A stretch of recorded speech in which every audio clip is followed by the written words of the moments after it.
They said Jonas Blackwood had a heart forged from iron ore and veins running with glacier melt. He was a man who'd survived 3 winters trapped in a mountain cabin with nothing but jerky and will, and rumor had it his silver mine produced enough ore to buy Wyoming 3 times over. Every available woman in Redemption Creek, widows, daughters, even a few wives whose husbands weren't watching closely, found reasons to cross his path. They thought wealth and beauty were enough to claim a mountain man's fortune. They were wrong. They didn't know Jonas Blackwood wasn't looking for decoration or companionship. He was looking for someone who understood that family isn't built on blood, it's built on choice. This is the true story of how the hardest man in the territory looked at 7 starving children and their exhausted mother and saw not burdens, but the family he'd been searching for his entire life. Redemption Creek, Wyoming Territory. November 1884. The courthouse smelled like unwashed bodies, tobacco spit, and desperation. It was the kind of November day where the cold seeped through the walls and settled into your bones, and the pot-bellied stove in the corner did nothing except make the air slightly less fatal. The room was packed. Not because people cared about justice or civic duty, but because watching other people's misery was free entertainment, and in Redemption Creek, entertainment was scarce. Judge Ezekiel Thornton banged his gavel, a sound like a gunshot that made everyone jump except the woman standing before him. She'd stopped jumping at loud noises months ago, when jumping required energy she no longer had. Her name was Catherine Miller, though most people in Redemption Creek just called her, that poor widow with all those children. She was 31 years old but looked 50. Her dress was patched and repatched, her hands were red and cracked from washing other people's laundry, and her eyes held the particular exhaustion that comes from trying to feed 7 mouths on wages meant for 1. Behind her, arranged in descending height like a staircase of suffering, stood her children. Thomas, 14, tall and gangly, with his father's dark hair and his mother's stubborn jaw. He stood straight despite the hunger gnawing his belly, one protective hand on his youngest sibling's shoulder. Margaret, 12, with honey-colored braids and eyes that had seen too much too soon. She held baby William, just 18 months old, on her hip, even though he was getting too heavy for her thin arms. The twins, Samuel and Sarah, 10 years old, identical in their hunger and their defiance, standing so close their shoulders touched. Emma, 8, with missing front teeth and a dress that had been Margaret's 3 years ago and Thomas's shirt before that. And little James, 6, clutching a wooden horse his father had carved before the mine collapse that had killed him and left this family destitute. 7 children. 7 mouths. 7 reasons Catherine Miller couldn't sleep at night. Mrs. Miller, Judge Thornton said, his voice carrying the particular blend of pity and impatience that characterized men who'd never gone hungry. We've been over this. You owe Mr. Rutherford 6 months' rent. That's $60. Plus interest, that brings the total to $72. Do you have $72? Catherine's voice was barely above a whisper. No, Your Honor. Can you acquire $72? No, Your Honor. Rutherford stood from his seat in the front row, his belly straining against his waistcoat. Your Honor, if I may. The court's time is valuable. Mrs. Miller clearly cannot meet her obligations. I propose we move directly to the settlement arrangements. Judge Thornton sighed. Very well. Mrs. Miller, Mr. Rutherford has generously offered to forgive your debt under the following conditions. Your children will be placed with families willing to take them in. You will work off the remaining debt through labor assignment at Mr. Rutherford's laundry facility. Once the debt is cleared, approximately 18 months of labor, you'll be free to attempt to reclaim custody, if the children's new families are willing to release them back to you. 18 months. Catherine's voice cracked. She grabbed the railing in front of her to keep from collapsing. Your Honor, they're my children. You can't separate them. Please. I'll work harder. I'll find more work. You'll what? Rutherford interrupted, his voice oozing false concern. Mrs. Miller, you're already working 14 hours a day at the laundry. You take in sewing at night. You're doing everything humanly possible and it's still not enough. The children are suffering. He gestured to them with theatrical sympathy. Look at them, Your Honor. They're starving. Little James can barely stand. Baby William coughs all night, I can hear him through the walls of my building. Thomas is skin and bones. This isn't sustainable. This is cruelty disguised as motherhood. Catherine's hands trembled. They're not starving. We eat every day. Maybe not much, but... When did Thomas last have meat? Rutherford pressed. Catherine's silence was answer enough. When did any of them have new clothes? Rutherford continued. Margaret's wearing a dress that's more patched than original fabric. The twins share a single pair of boots, one wears them to school one day, the other the next. Emma's dress used to be Thomas's shirt, for God's sake. This is poverty, Your Honor. Grinding, damaging poverty. And these children deserve better. Thomas, unable to contain himself any longer, spoke up. We don't need better. We need to stay together. Sir, please. I can work. I'm 14. I'm strong. I can.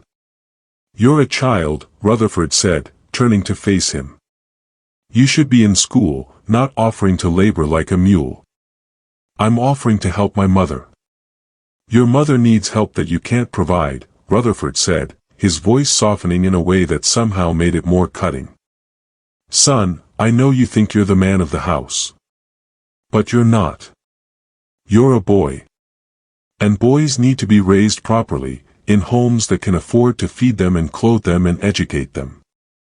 Mr. Garrison has offered to take you. He runs the mine operation.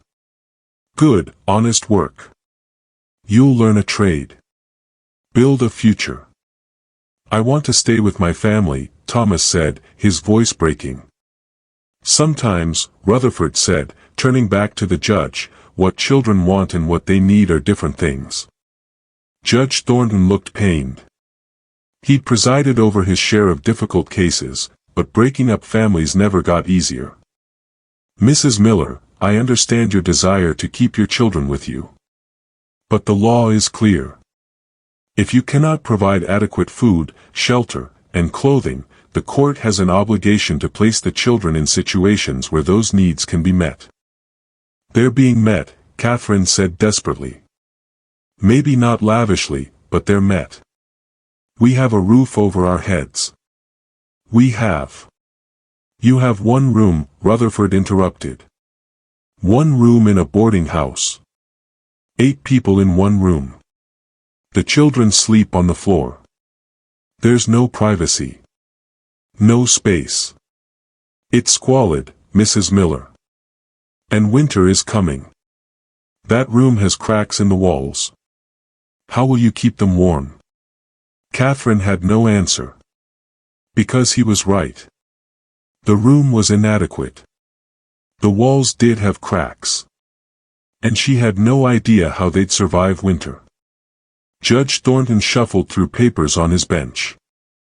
I have applications from several families willing to take children. Let's review the placements. No, Catherine whispered. Then louder, no. Please, Your Honor. Please don't do this. But the judge continued, reading from the papers. Thomas Miller, age 14, to be placed with Garrison Mining Company for labor and training. Room and board provided in exchange for work. Margaret Miller, age 12, to be placed with the Rutherford household as junior housemaid. Room, board, and small wages provided. Margaret gasped. Working for the man who was tearing her family apart. The man whose greed had brought them to this moment. The twins, Samuel and Sarah Miller, age 10, to be placed with the Redemption Creek Orphanage until suitable families can be found. An orphanage? Catherine's voice was anguished. They're not orphans. They have a mother. A mother who cannot care for them, Thornton said gently. I'm sorry, Mrs. Miller. I truly am. But the law. The law is wrong. Thomas shouted. Several people in the courtroom gasped at the outburst. The law says we have to be torn apart because we're poor. That's not justice. That's cruelty. The bailiff moved toward Thomas, but Judge Thornton waved him back. Young man, I understand your anger. But this court operates under territorial law. I don't have discretion to. Then territorial law is broken. Thomas said, tears streaming down his face. We're a family. We take care of each other. We don't need charity. We just need to be left alone. You need food, Rutherford said sharply. You need clothes. You need medicine for that baby who coughs all night. You need things your mother cannot provide. And refusing help out of pride is not noble, boy. It's stupid. The cruelty of the word, stupid, hung in the air. Catherine flinched as if she'd been slapped. Margaret began crying quietly. Emma buried her face in the twins' shoulders. James clutched his wooden horse so tightly his knuckles went white. Only baby William was oblivious, sucking his thumb and playing with Margaret's hair. Judge Thornton cleared his throat. Continuing with placements. Emma Miller, age 8, to be placed with the Henderson family. They have a farm and are looking for help with lighter chores. James Miller, age 6, to be placed with the church orphanage until a suitable family can be identified. And baby William Miller, 18 months old, to be placed with the Whitmore family, who have experience with young children and have lost a child of similar age. Each name was a knife in Catherine's heart. Each placement a piece of her soul being torn away. When, she whispered. When do I have to? Immediately, Rutherford said. The families are waiting outside. We've arranged transportation. The children can be settled in their new homes by nightfall. Tonight? Catherine's legs gave out. She would have fallen if Thomas hadn't caught her. You're taking them tonight? Best to make it quick, Rutherford said. Clean break. Dragging it out only makes it harder. Thomas held his mother, this woman who'd kept them alive through sheer force of will, and felt something break inside him. They were being torn apart like property being divided. Like they weren't people who loved each other. Like family was just a word instead of the only thing that mattered. Your Honor, Thomas said, his voice steadier now, cold with fury. When I'm old enough, when I have money, I'm going to come back to this courtroom. And I'm going to make sure no other family goes through what we're going through right now.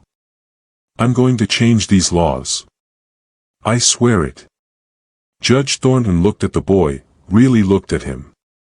Saw the intelligence behind the anger. The determination behind the tears. I hope you do, son, Thornton said quietly. I truly hope you do. But today, I must enforce the law as it exists. Unless. He paused, looking out at the courtroom. Unless there are any objections. Any alternative solutions. Anyone willing to step forward? Silence. The crowd that had come for entertainment shifted uncomfortably but said nothing. Helping was expensive. Helping required sacrifice. And in a hard territory full of hard people, most had learned to protect their own interests first. Judge Thornton raised his gavel. Then by the power vested in me by the territory of Wyoming, I declare these placements. From the back of the courtroom, a voice like stones grinding, I have a solution. Every head turned. The crowd parted, not because anyone asked them to, but because the man walking down the center aisle was the kind of presence that made people move instinctively, like cattle sensing a wolf. Jonas Blackwood was 6 feet 4 inches of mountain-hardened muscle and weather-beaten resolve. He wore the clothes of a working man, wool pants, cotton shirt, leather vest, all clean but worn from use rather than poverty. His hair was the color of iron, worn long and tied back, and his face was all hard angles and harder experience. His eyes were the pale blue of glacier ice, and they missed nothing. He walked to the front of the room and stopped beside Catherine Miller. He didn't look at her. He looked at the judge. "Your Honor," Jonas said. His voice wasn't loud, but it carried. "I'll pay the debt." The courtroom erupted in whispers. Judge Thornton banged his gavel. "Mr. Blackwood. This is irregular. What's your interest in this matter?" $60, Jonas said. He pulled a leather pouch from his coat and set it on the judge's bench with a heavy thunk. "Paid in full. Plus the court costs. Whatever they are." Thornton opened the pouch, saw the gold coins inside, and his eyebrows climbed toward his hairline.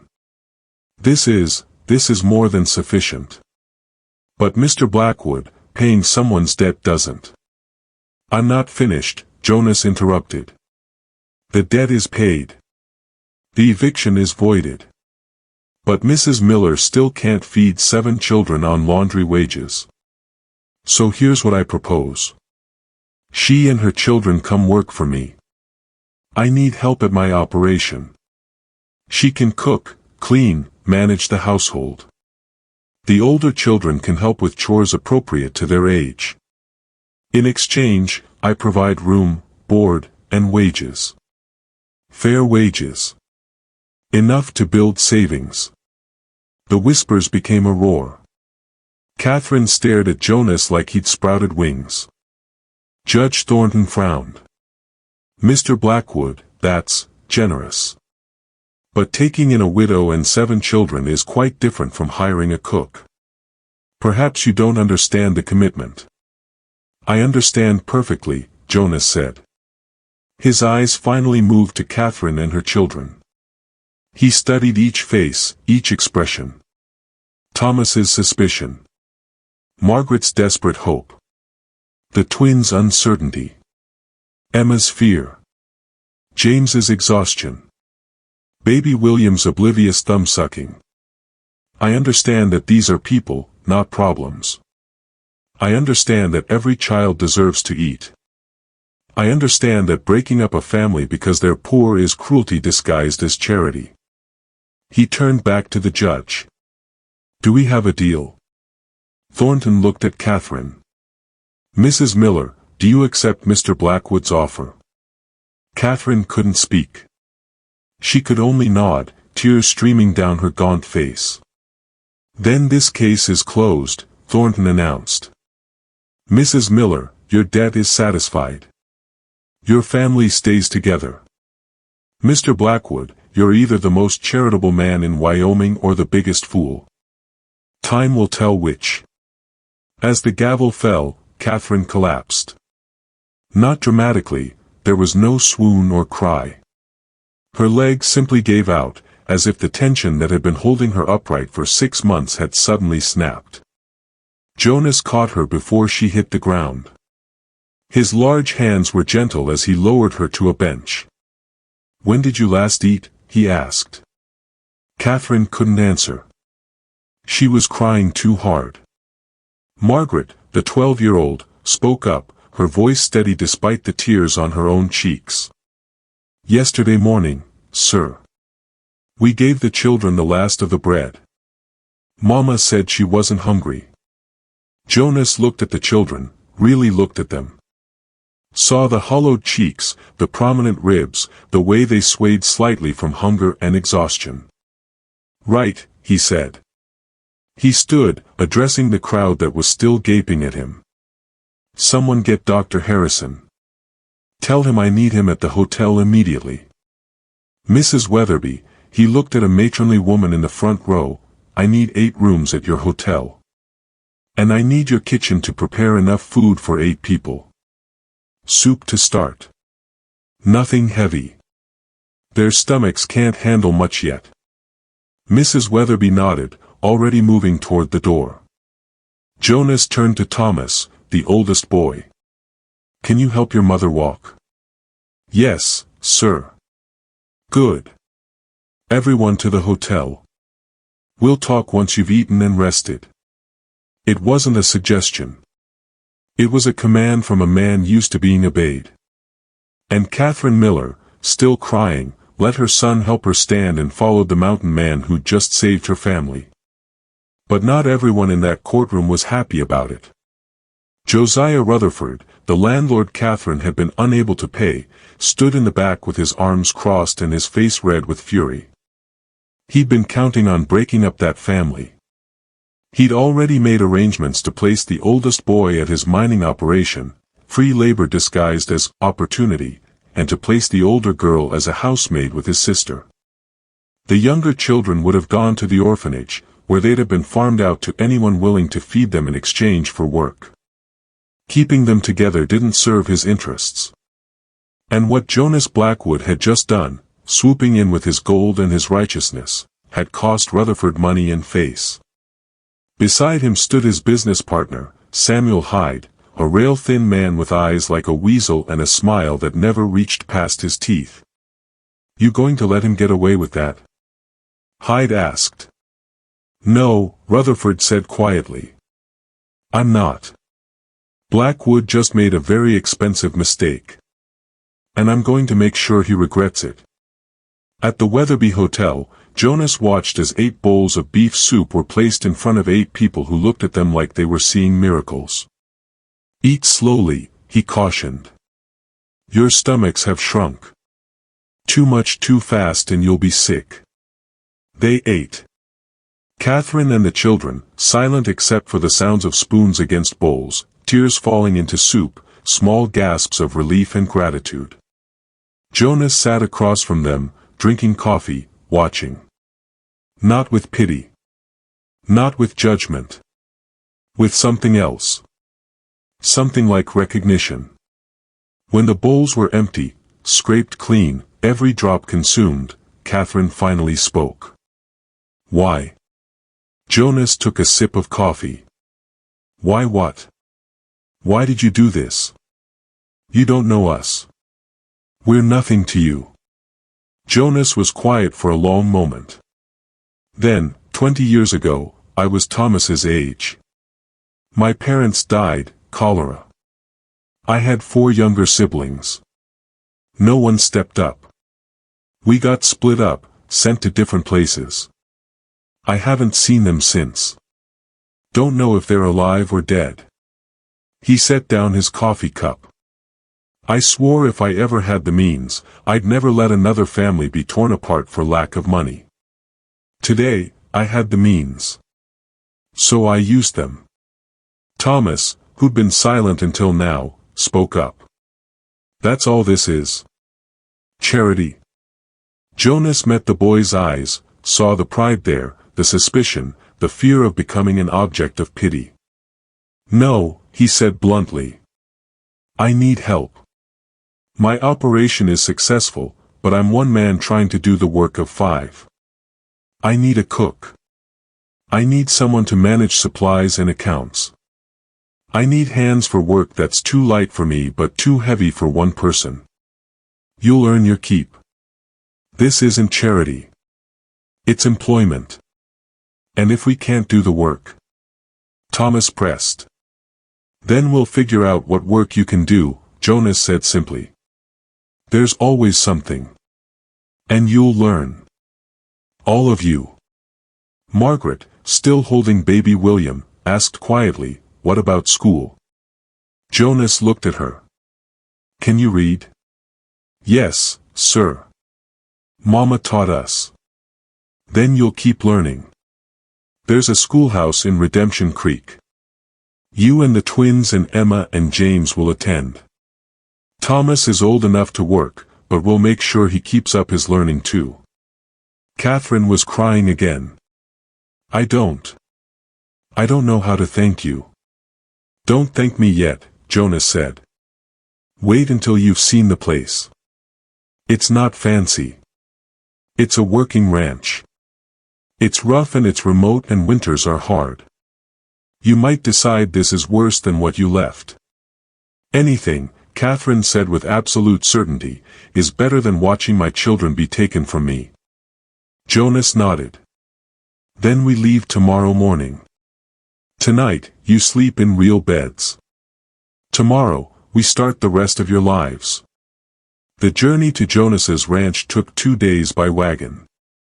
It was November, and the Wyoming wind cut like knives, but Jonas had prepared. He'd brought thick blankets, and they stopped frequently to warm themselves by fires he built with practiced efficiency. The children were quiet at first, watching Jonas with the wariness of animals that had been hurt before. But slowly, they began to relax. James showed Jonas his wooden horse. Emma told him about the dog they'd had to give away when they lost their house. The twins pointed out clouds and argued about what shapes they saw. Thomas remained suspicious, sitting beside Jonas on the wagon bench, watching his every move. You don't trust me, Jonas observed. It wasn't a question. Should I? Thomas countered. Smart boy, Jonas said. Don't trust anyone until they've earned it. But here's something you can trust, I paid good money for the privilege of employing your family. I'm not in the habit of throwing money away. Which means I have a vested interest in making this work. That's not kindness. That's business sense. Thomas considered this. And when we've worked off the debt? What then? Then you'll have been paid fair wages the whole time, so there's no debt to work off, Jonas said. And you'll have choices. Stay. Go. Find another situation. But you'll make that choice with full bellies and money in your pockets. That's more than most people get. Thomas relaxed slightly. Business, he understood. Charity made him nervous. But business was fair. Business had rules. The ranch appeared on the afternoon of the second day, a sprawling property nestled in a valley between 2 ridges. There was a main house, larger than Catherine had expected, built from logs and stone. A barn. Several outbuildings. Pastures with horses and cattle. A stream running through the property, frozen at the edges but still flowing in the center. It was beautiful.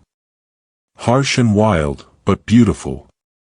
The main house has 6 bedrooms, Jonas explained as he helped them down from the wagon. I use one. Catherine, you take the one next to the kitchen, it's warm and you can hear if the baby cries. Thomas can have the room upstairs, north side.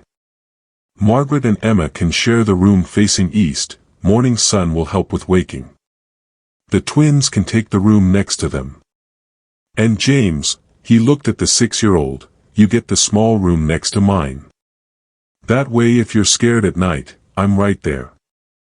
James, who hadn't spoken much during the journey, looked up at Jonas with wide eyes. Really? Really, Jonas confirmed. The house was clean but clearly inhabited by a bachelor who prioritized function over comfort. The furniture was handmade but solid. The kitchen was well equipped but disorganized. The bedrooms had beds and little else. I know it needs work, Jonas said. Catherine, once you're settled, we'll go into town and get whatever supplies you need to make this place livable. Curtains, linens, whatever. I've got accounts at the general store. Catherine walked through the house, touching the walls, the furniture, the kitchen table. It was real. Solid. Safe. It's perfect, she whispered. It's a start, Jonas corrected. Now, there's a root cellar out back, fully stocked. Pantry's got basics. I wasn't expecting company, so there's not much variety, but no one's going hungry. Margaret, can you help your mother figure out supper? Thomas, come with me to the barn. I'll show you how I like the animals tended. Rest of you, pick your rooms and get settled." They scattered to their tasks, and for the first time in months, Catherine felt something she'd forgotten: hope. But hope, in the territory of men like Josiah Rutherford, was a dangerous thing. 3 weeks into their stay at the Blackwood Ranch, things had settled into a rhythm. Catherine cooked real meals. Margaret helped with younger children and proved competent at household accounts. Thomas worked dawn to dusk, learning ranching, mining, and survival. The younger children attended school, walking 3 miles each way with lunch pails actually filled with food. Every night, they gathered around the table Jonas had built expecting to eat alone forever, and talked about their days. Jonas found himself smiling more than he had in years. Listening for James's footsteps in the morning. Depending on Catherine's quiet competence and Thomas's growing strength. He'd rescued a family. But it didn't feel like rescue anymore. It felt like something that scared him more than any Wyoming winter: home. But in Redemption Creek, Josiah Rutherford had not forgotten. Had not forgiven. And had been planning his revenge with the patience of a man who'd built an empire on other people's desperation. On the first day of December, as the first serious snow of winter began to fall, a well-dressed stranger arrived at the Blackwood Ranch. He introduced himself as Inspector Gerald Whitmore from the Territorial Child Welfare Bureau, a government body that most people in Wyoming had never heard of because it had been established only 6 months earlier. Jonas met him at the door, immediately suspicious. "Can I help you?" "Mr. Blackwood," Whitmore said, producing official-looking papers. "I'm here to conduct a welfare inspection of the minor children residing at this address. It's routine procedure for any household with more than 4 children not biologically related to the head of household." "They are related," Jonas said flatly. "I adopted them. Legally. The papers are filed with the court." "Yes, I'm aware," Whitmore said with a thin smile. "However, there have been concerns raised. Concerns about the speed of that adoption. About the circumstances. About whether proper procedures were followed." Jonas's jaw tightened. "Who raised these concerns?" "I'm not at liberty to say. But I assure you, this is a matter of public interest. The welfare of children is not something we take lightly." Catherine appeared behind Jonas, wiping flour from her hands. "What's happening?" "This is Inspector Whitmore," Jonas said. "Apparently someone's filed a complaint about our adoption." Catherine's face went pale. "You can't take them. They're ours. We have papers." "The judge." "Mrs. Blackwood," Whitmore interrupted smoothly, "no one is taking anyone. Yet. I'm simply here to assess the living situation and ensure all territorial regulations are being followed. Now, may I come in, or would you prefer I file a report stating that you refused inspection? Because I assure you, that wouldn't reflect well." Jonas stood his ground for a moment longer, then stepped aside. "Fine. Inspect. But touch one of my children and you'll regret it." "Your children," Whitmore repeated, his tone suggesting he didn't believe the relationship was real. "How touching." He walked through the house with a notebook, making notes about everything. The bedrooms, cramped. The kitchen, chaotic. The living area, unsuitable for proper child development. He interviewed the children one by one, asking questions designed to make them uncomfortable. "Do you feel safe here, Thomas?" "Yes, sir." "Do you have your own space? Your own possessions?" "Yes, sir." "Has Mr. Blackwood ever struck you?" Thomas's eyes flashed with anger. "No. Never. He's been nothing but good to us." "And your mother, Mrs. Blackwood? Does she seem happy here? Or does she seem controlled?" "She's happy," Thomas said through gritted teeth. "We're all happy." We're together. We're safe. We're fed. What more do you want? Whitmore made a note. Defensive. Possibly coached responses. After 2 hours, he assembled Jonas and Catherine in the kitchen while the children waited nervously in the living room. My preliminary assessment, Whitmore said, tapping his notebook, raises several concerns. This household is crowded. The children show signs of having been coached on what to say. The marriage appears to have been rushed, a union of convenience rather than genuine affection. And most concerning, there's a significant age gap between Mr. Blackwood and several of the children, particularly the girls, which raises questions about appropriate boundaries. Catherine stood up so fast her chair scraped across the floor. How dare you? How dare you come into our home and imply? I'm not implying anything, Whitmore said calmly. I'm stating observations. Now, I'm not making any immediate removals. But I am recommending a follow-up inspection in 30 days. And I'm noting that if conditions don't improve significantly, the Bureau may need to reconsider whether this placement serves the children's best interests. What conditions? Jonas demanded. What exactly needs to improve? Whitmore stood, gathering his papers. More space. Better organization. Evidence of proper moral education.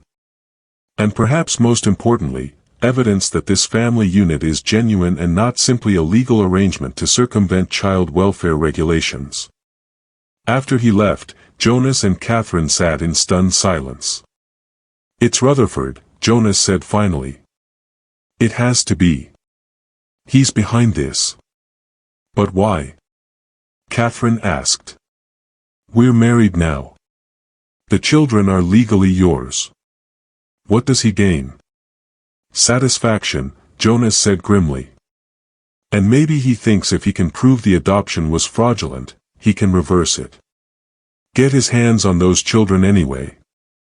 That night, after the children were asleep, Jonas rode into Redemption Creek. He found Sheriff Anderson at the saloon, finishing his evening rounds. Tom, Jonas said without preamble. I need information. The Territorial Child Welfare Bureau. When was it established? Who funds it? Who runs it? Anderson frowned. That's an odd question. Why?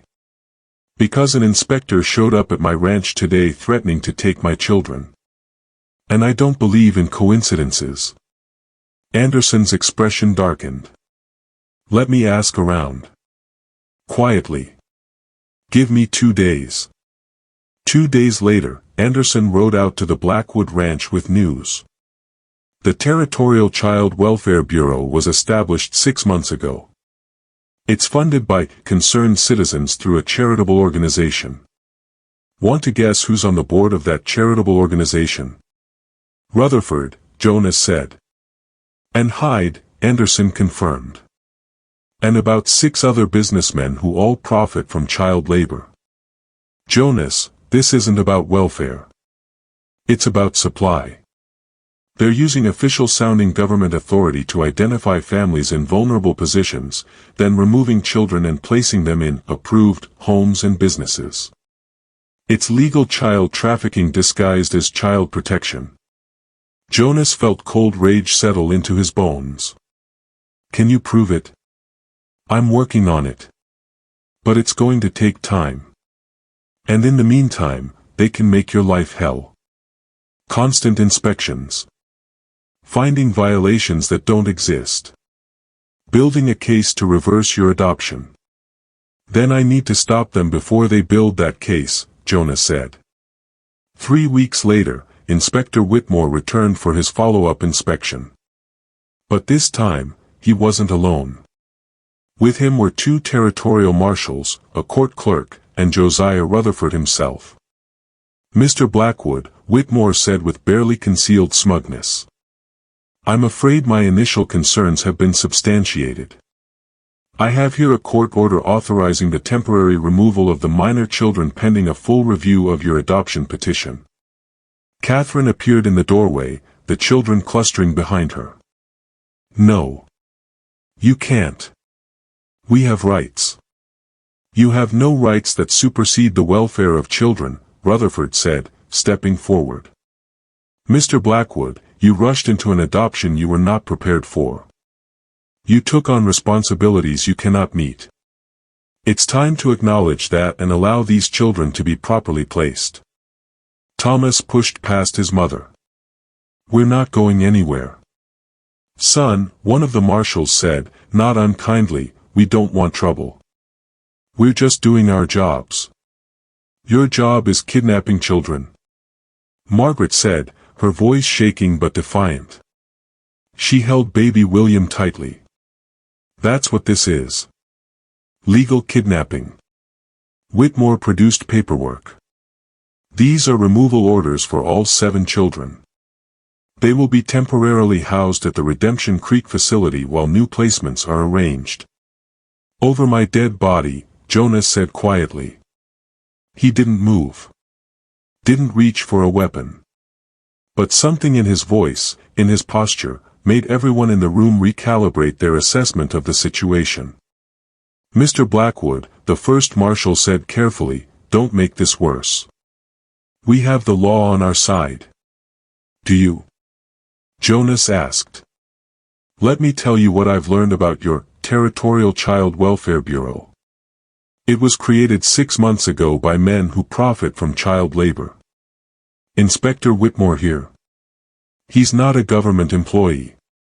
He's a private contractor paid per child removed. The charitable organization funding this operation. It's a shell company owned by Rutherford and Hyde. And those approved placement homes you keep mentioning? They're mining operations, factories, and brothels. Whitmore's face went white. That's slander. I'll have you. Have me what? Jonas interrupted. Arrested for telling the truth. Go ahead. Try. Because I have documentation. Financial records. Letters. Testimony from families whose children were taken and never returned. I have everything, Whitmore. Everything. He pulled out a thick folder from behind his back, Sheriff Anderson's investigation, compiled over 3 weeks of relentless digging. Josiah, Jonas said, turning to Rutherford, you made a mistake. You targeted my family. And in doing so, you gave me a reason to look at yours. At your operations. At your business practices. At every dark corner of your empire. Rutherford's face had gone from red to purple. You have no authority. But the territorial governor does, Jonas said. And I sent him a copy of this file yesterday. Along with a personal letter. You see, Josiah, I'm not just a mountain man with a silver mine. I'm also a veteran. I served with the governor in the war. We saved each other's lives more than once.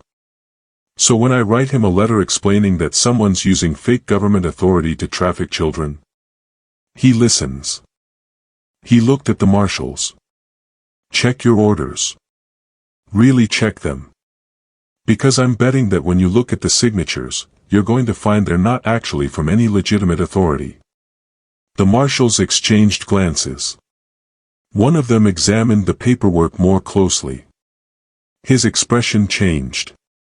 Sir, he said to his partner, these seals, they don't match the territorial court seals. They're forgeries, Jonas said. Good ones. Professional. But forgeries nonetheless.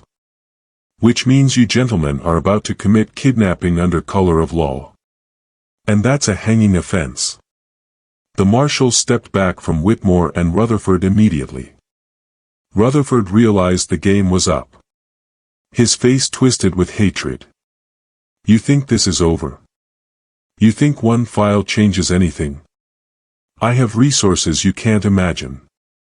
I have connections that had, Sheriff Anderson said, walking up the porch steps with 6 armed deputies behind him.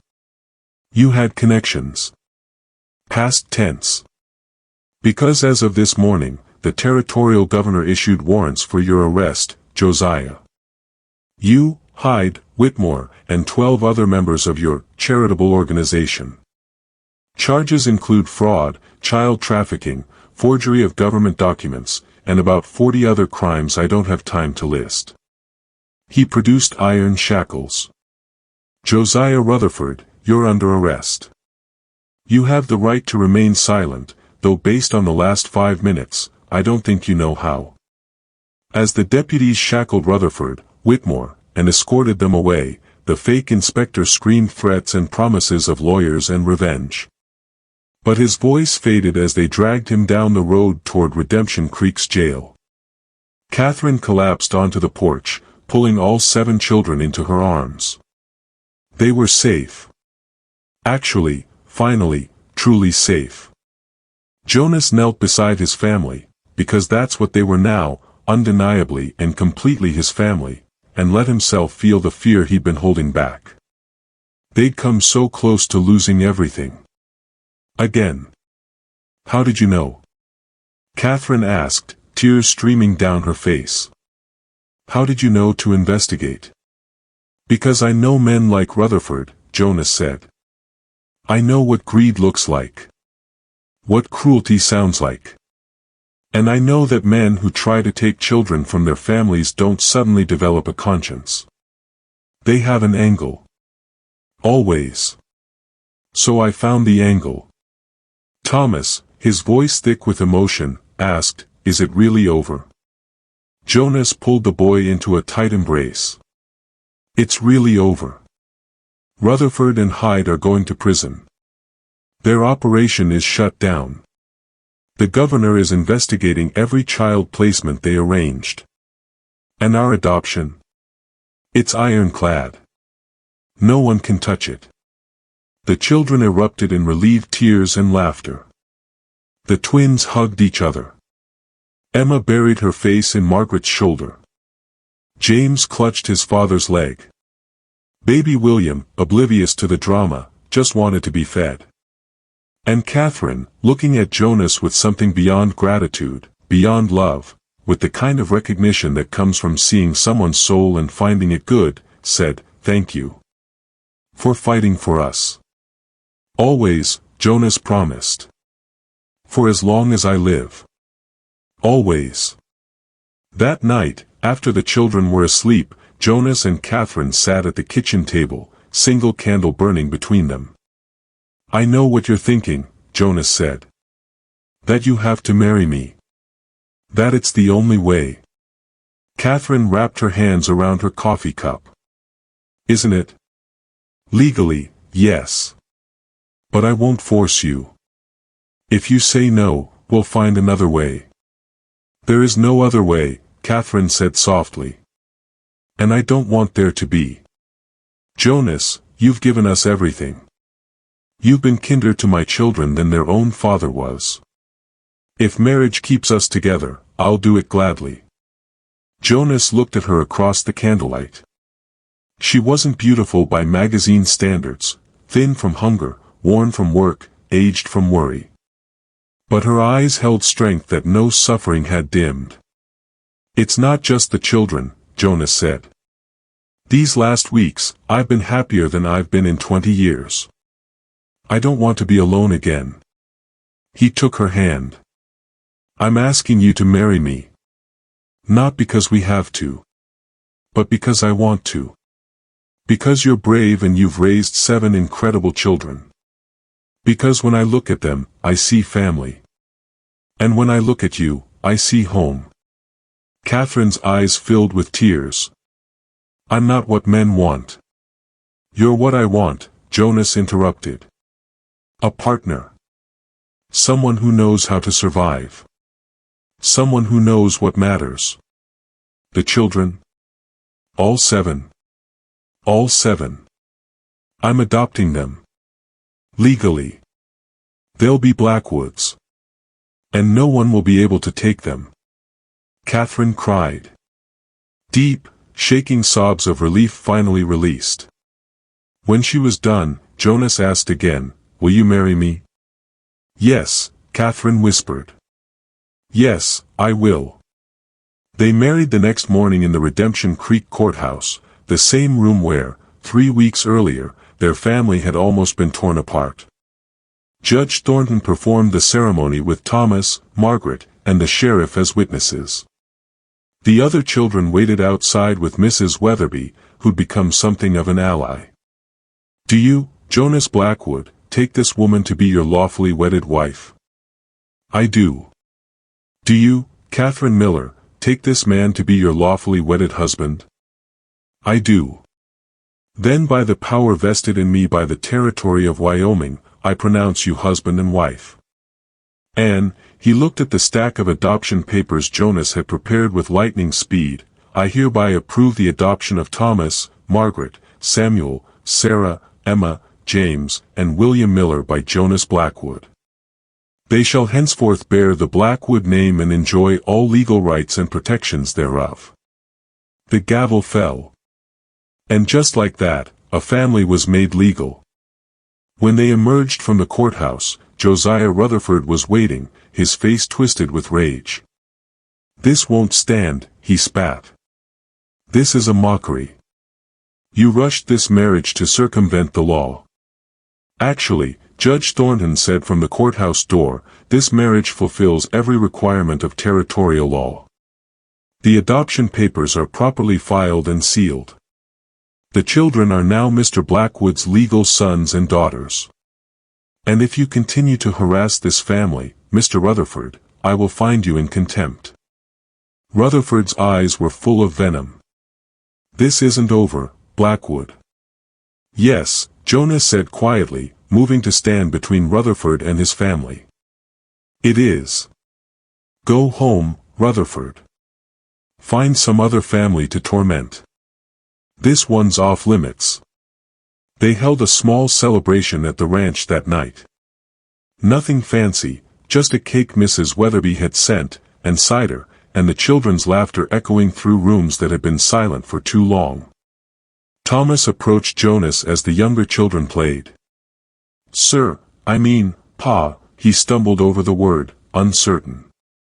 Jonas is fine, Jonas said. Or Pa, if you're comfortable with it. Whatever feels right. Thomas nodded. I just wanted to say, thank you. For not letting them split us up. For giving us a chance. Jonas put a hand on the boy's shoulder. You're my son now, Thomas. All of you are. That means you thank me by living well, working hard, and taking care of each other. That's all the thanks I need. As winter deepened and snow piled high, the family settled into their new reality. Jonas taught Thomas everything. Margaret took over household management. The younger children thrived, cheeks filled out, laughter returned, nightmares faded. And Catherine discovered what it meant to be partners with someone. Jonas consulted her about ranch decisions. Valued her opinion. Shared his worries and plans. Treated her like she mattered. One night, as they sat by the fire after the children were in bed, Catherine said, I love you. Jonas looked up from his reading. You think? I'm sure, she amended. I love you, Jonas Blackwood. He set down his book and moved to sit beside her. I married you because I had to, he said quietly. But I fell in love with you because I couldn't help it. You're the strongest person I know, Catherine. You kept 7 children alive on nothing. That's extraordinary. They kissed then. Not passionately, neither was built for grand gestures. But deeply. Sincerely. With love built on shared struggle and mutual respect. 2 years later, Rutherford and Hyde were convicted of child trafficking and sentenced to 10 years hard labor. The territorial marshal uncovered dozens of orphaned children who'd been separated from families who couldn't pay debts. Thomas testified at the trial with quiet authority, helping to seal their fate. The Miller-Blackwood family became something of a legend in Redemption Creek. Thomas grew up to be a rancher, taking over when Jonas retired. Margaret married a teacher and opened a school for struggling families, free tuition, paid for by the ranch. The twins became engineers. Emma, a doctor. James, a lawyer specializing in family law. And baby William became the territory's first child welfare advocate. Catherine and Jonas lived to see their grandchildren, 13 in total, and their great-grandchildren. They died within 6 months of each other, having built something that outlasted them, a family forged not by blood but by choice, strengthened by struggle, bound by love that asked for nothing except to exist. In the Redemption Creek courthouse where their family had almost ended, a plaque was installed, in memory of Jonas and Catherine Blackwood, who proved that family is not who you're born to, but who you choose to stand beside. If this story of impossible odds and chosen family moved you, please hit that like button. Share it with someone who needs to remember that family isn't always blood, sometimes it's the people who refuse to let you face the world alone. Subscribe to Western Souls for more tales of courage, sacrifice, and the bonds that make us human. And tell me in the comments, would you have made the same choice Jonas did? Where frontier justice meets the human heart.